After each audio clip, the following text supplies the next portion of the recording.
पहलगाम में आतंकी हमला हुए आज 13 दिन बीत चुके हैं। 22 अप्रैल से लेकर आज 5 मई तक सरकार के तरफ से कोई कार्रवाई नहीं हुई है। कार्रवाई के नाम पर सिर्फ इतना हुआ है कि सिंधु जल समझौते को रद्द कर दिया गया है। उस सिंधु जल समझौते को रद्द किया गया है जिसके अनुसार भारत सिंधु नदी का 30% पानी अपने प्रयोग में ले सकता है और वहीं पाकिस्तान के लिए 70% पानी उसे छोड़ना होगा। जबकि होता ये है कि भारत सिर्फ 16% पानी सिंधु नदी का यूज़ करता है और बाकी का 84% पानी उसे पाकिस्तान को ही छोड़ना पड़ता है। तमाम मीडिया चैनल्स, तमाम गोदी एंकर्स ये मास्टर स्ट्रोक बता रहे थे कि मोदी का मास्टर स्ट्रोक सिंधु नदी का पानी रुका, प्यासा मरेगा पाकिस्तान। जब पहले 16% पानी ही यूज कर पा रहा था इंडिया, तो क्या आज सिंधु जल समझौते को रद्द कर देने के बाद सिंधु का पानी रुक जाएगा? क्या इंडिया रोक लेगा उस पानी को? और क्या 16% से ज़्यादा अपने यूज में ला पाएगा? 22 अप्रैल को जब आतंकवादी हमला हुआ तो प्रधानमंत्री जी विदेश दौरे पर थे। उन्होंने तुरंत विदेश दौरा को रद्द किया और पहुंचे बिहार। बिहार क्यों? क्योंकि बिहार में चुनाव है और मोदी जी को भाषण देना है। ये हमला सिर्फ निहत्थे पर्यटकों पर नहीं हुआ है। देश के दुश्मनों ने भारत की आत्मा पर हमला करने का दुस्साहस किया है। मैं बहुत स्पष्ट शब्दों में कहना चाहता हूं, जिन्होंने ये हमला किया है उन आतंकियों को और इस हमले की साजिश रचने वालों को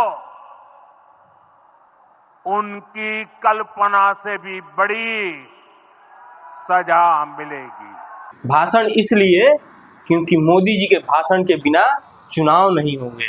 वैसे आपको याद दिला दूं कि जब पुलवामा में हमला हुआ था उस समय भी देश में चुनाव चल रहा था। जरा कहना चाहता हूं मेरे फर्स्ट टाइम वोटरों को, क्या आपका पहला वोट पाकिस्तान के बालाकोट में एयर स्ट्राइक करने वाले वीर जवानों के नाम समर्पित हो सकता है क्या? मैं मेरे फर्स्ट टाइम वोटर से कहना चाहता हूं कि आपका पहला वोट पुलवामा में जो वीर शहीद हुए उन वीर शहीदों के नाम आपका वोट समर्पित हो सकता है क्या? पहलगाम में आतंकी हमले के 7 दिन बीत जाते हैं और सरकार की तरफ से कोई कार्रवाई नहीं होती है। सारे देशवासियों की निगाहें मोदी जी के उस मीटिंग पर टिकी हुई थी जिसमें यह फैसला लिया जाने वाला था कि पाकिस्तान को इस नापाक कार्रवाई का जवाब कैसे दिया जाए। तभी उसी समय कैबिनेट मिनिस्टर अश्विनी वैष्णव का एक प्रेस कॉन्फ्रेंस होता है और उसमें वे देशवासियों को एक झुंझुना पकड़ाते हैं, जातीय झुंझुना, जातीय जनगणना का झुंझुना। तमाम न्यूज चैनल्स में ये खबरें चलने लगती है। मोदी का मास्टर स्ट्रोक, विपक्ष के खिलाफ मोदी का मास्टर स्ट्रोक। मोदी जी ने सुर्खियां बदल दी। मोदी जी मास्टर स्ट्रोक चलना था लेकिन पाकिस्तान के खिलाफ।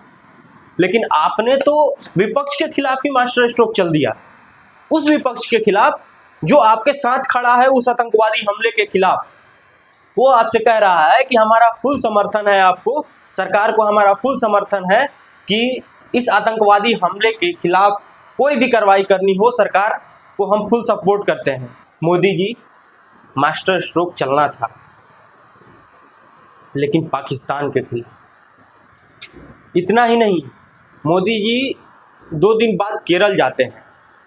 वहाँ पर एक बंदरगाह, एक पोर्ट का उद्घाटन था जिसमें अदानी थे, शशि थरूर थे, केरल के सीएम थे और वहाँ पे मोदी जी भाषण देते हैं। शशि थरूर से हाथ मिलाते हुए ये भाषण देते हैं कि न जाने कितने लोगों की नींद हराम होने वाली है। मैं फिर से यही कहना चाहूँगा कि मोदी जी नींद हराम करनी थी पाकिस्तान की, आप कर रहे हैं विपक्ष की। मास्टर स्ट्रोक चलना था पाकिस्तान के खिलाफ, आप चल रहे हैं विपक्ष के खिलाफ। और देश की जनता भी यही पूछ रही है कि आखिर पाकिस्तान के खिलाफ कार्रवाई कब, पाकिस्तान के आतंकवादी हमले का जवाब कब। धन्यवाद।